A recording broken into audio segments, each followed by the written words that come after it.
Hi guys, it's been a long time since I've done a historical romance recommendations video, but here are some books that I would recommend to you to read if you're currently in a reading slump. The first book that I want to talk about is this one called Promise Me Forever by Lori Copeland. Now, Lori Copeland had the rights to the book after the publisher kind of like finished publishing it. It's a very old book, and I think she changed the title of it, and she also changed the cover, but I have the original cover that I bought off of Thrift Books. I don't have the copy with me because it's lost somewhere on my shelves, but this one is a Western historical romance. Now, I don't really read Western historical romances. I don't really read about cowboys and wagons and horses and things like that, but recently I got into it because of Lori Copeland.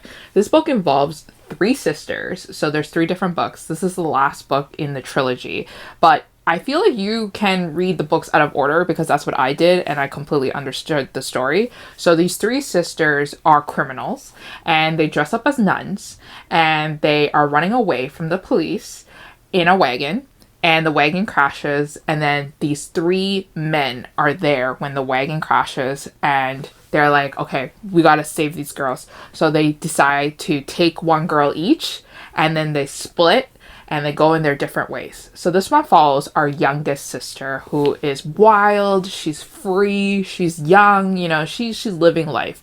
And she unfortunately is stuck with our hero, who is the complete opposite of her. He is a sheriff, first of all, so he's already like, why am I even saving this criminal? But I guess like innocent until proven guilty, I guess, situation. And he feels very protective of her whenever she gets herself into troubles. And this one was so fast paced. Like, it obviously starts off with like a wagon chase and wagon crashes and things like that. And then also the romance blossoms very slowly, and our heroine always tries to seduce him. And our hero is kind of like a starchy character that doesn't want anything to do with her. So it's really nice to see them fall in love and for him to kind of give in. Okay, so the next book that I want to recommend is this one. It's a new to me author. It's a new historical romance author, and her name is Lydia Drake, and she published this book called Cinderella and the Duke last year at the end, and I read it this year, and I loved it so much. It's definitely one of my favorite books that I've read this year. I felt like the banter was just amazing between our heroine and our hero, but also our heroine had like a lot of like inside thoughts and snarky comments that she would make to people in her family, and it made me laugh. It kept me entertained every time I was like listening to the audiobook while I was doing chores around the house. I had to kind of just like listen to the whole audiobook in one sitting because I could not put it down because I loved our heroine so much. Very sarcastic a lot of the times. She was very witty, and she had the perfect comeback to all these like really like stupid people in her family. So essentially she wants to escape the clutches of her evil like stepmother or something like that, and what she needs to do is she needs to marry. So she's just desperate. She's just looking for anybody and anyone who wants to marry her so that she can escape the hellhole that she is in. And what happens is that our hero is bored, and our hero is just picking on people to play and to have fun with, and he ruins one of the chances that our heroine can get married off with somebody. So she's like, okay, fine, if you're gonna ruin this for me, then we might as well be together. So she proposes like a business deal, like a business plan for them to have a fake engagement or have an engagement, and it's just really nice. It's just really fun. It's really amazing. It's really cute, and I can't wait for another Lydia Drake book, but unfortunately her book is not coming out until towards the end of this year, so now I have to wait a whole year for another book from her, but I'm very excited, and she's definitely going to be one of my auto-buy authors. Okay, another book that I recently talked about, I think in one of my videos, is called A Duke in Shining Armor by Loretta Chase, and I definitely recommend you check out this book if you're in a reading slump because it starts off with a bang. Our heroine is drunk because she's being forced to marry someone that she is not in love with at all. She does not like her fiance because her fiance is a womanizer, always kind of just like sleeps around with everybody and anyone, and she doesn't like that. She wants someone who's going to stay loyal to her and who's going to be committed to her.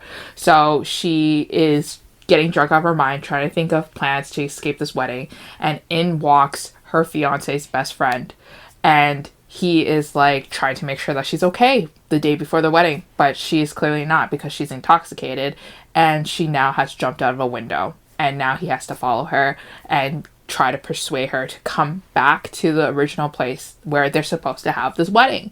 And it's through their days of adventure of just traveling to different places and struggling with the fact that they don't have money on them, and struggling with the fact that, you know, she's dealing with all these like emotions towards like a forced marriage, where they grow closer to each other, where they develop that bond, and where they slowly start to fall in love. And now our hero is coming into terms with the fact that he has accidentally fallen in love with his best friend's betrothed. So it's a mess, but it was fun, it was entertaining, and it was a little bit more lighthearted than you would think it is, with all this drama flying around, and I highly recommend you to check it out. So another zany, crazy book that I've read recently last year that I just remember being like, this is such a wild ride, but I'm loving it. It's a very polarizing read, I feel like. It's either you kind of just dive right into it with an open mind, or you're gonna think it's too wacky, it's too crazy, why did Lisa recommend me to read this book? But I liked it. I gave it 4 out of 5 stars at the end of the day. It's called Some Like It Wicked by Teresa Medeiros. And this book is about essentially our heroine who has grown up into this beautiful woman. She used to be a very tomboyish type of character. You know, she was like one of the boys. But she really, really liked this older boy. Like, I think like there's like an age gap difference, probably like 7-8 years, maybe even 10 years. It's like enough for you to think like that's kind of creepy that like a younger girl likes this older guy so much. But you know, hey, we've all been young once, right? But essentially he comes back and he realizes that she has blossomed, she has developed into this beautiful woman, and she is smart, she is strong, she is everything that he always likes about her. And he realizes that, you know, there's an opportunity for him to kind of, you know, fall in love with her and to help her when she needs help, which is the fact that right now she wants to go back to Scotland to restore the name in her clan. She wants to restore the respectfulness in the clan. She wants to clear her name. She wants to do all these fun things, but she needs someone to help her, and that's going to be our hero. So our hero is not going to do this favor for free. So he suggests these things, and she is just like, I can't believe we're doing this. And she is trying to fight against her feelings for him because she's been hurt in the past before, but she's willing to do whatever it takes. And it was just a fun, wild ride. Okay, and I think the last book that I would recommend to you is this one from Karen Hawkins called How to Capture a Countess. And this one is another one for the books for unrequited love. So our heroine, young, fresh, just debuted, really likes our hero, and she confesses her feelings towards him, and she thinks that he's gonna, you know, propose a hand in marriage, and he's gonna start courting her and all these fun things, but he ends up rejecting her, and she's humiliated from it. And so I think she pushes him into a fountain, and then everybody laughs, and everybody like remembers that one time where a girl pushed him into a fountain. Years later, they've grown apart. They're not in the same social circle. She's kind of moved out of the big city, and then she gets invited again to go back into the big city to his grandmother's like big extravaganza, this big party, you know, celebrating her. And it's where they'll meet again. And he, humiliated, still feels, you know, that resentment towards her, decides to invite her, and hopefully gets to humiliate her back. But somewhere along the way, he starts getting tired of this plan, and what he does is that he wagers to her that she's going to fall in love with him again, and that, you know, she's going to be seduced by him, and she's going to be in love with him again, and then they're going to get married.